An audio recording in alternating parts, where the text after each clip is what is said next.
要抹的太多了，薄薄的一。小高姐的葱油花卷食谱看起来又简单又好吃呢。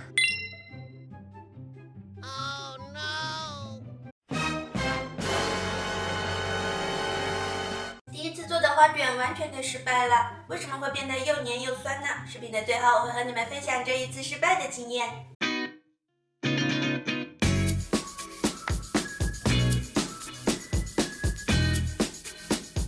天晴了，雨停了，我又觉得我行了。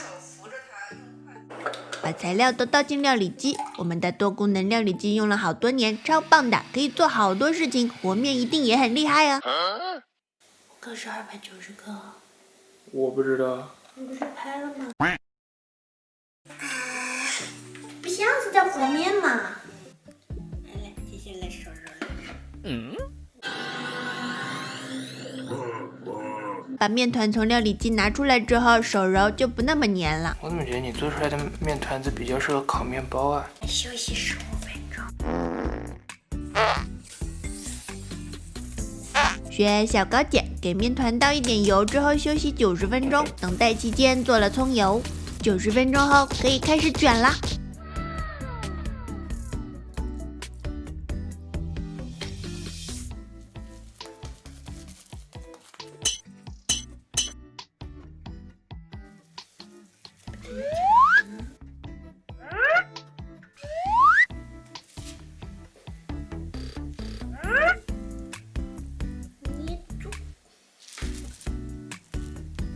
哇，好像这么一回事哦！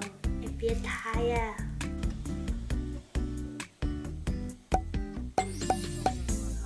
还是挺蓬蓬软的。第二次做的花卷蓬蓬软，很好吃。为什么第一次失败了呢？在小高姐的食谱里，她把花卷放入蒸笼之后1个多小时就开始蒸了。第一次做的时候，我想第2天再吃，于是我没有蒸，而是把花卷都打包放进了冰箱。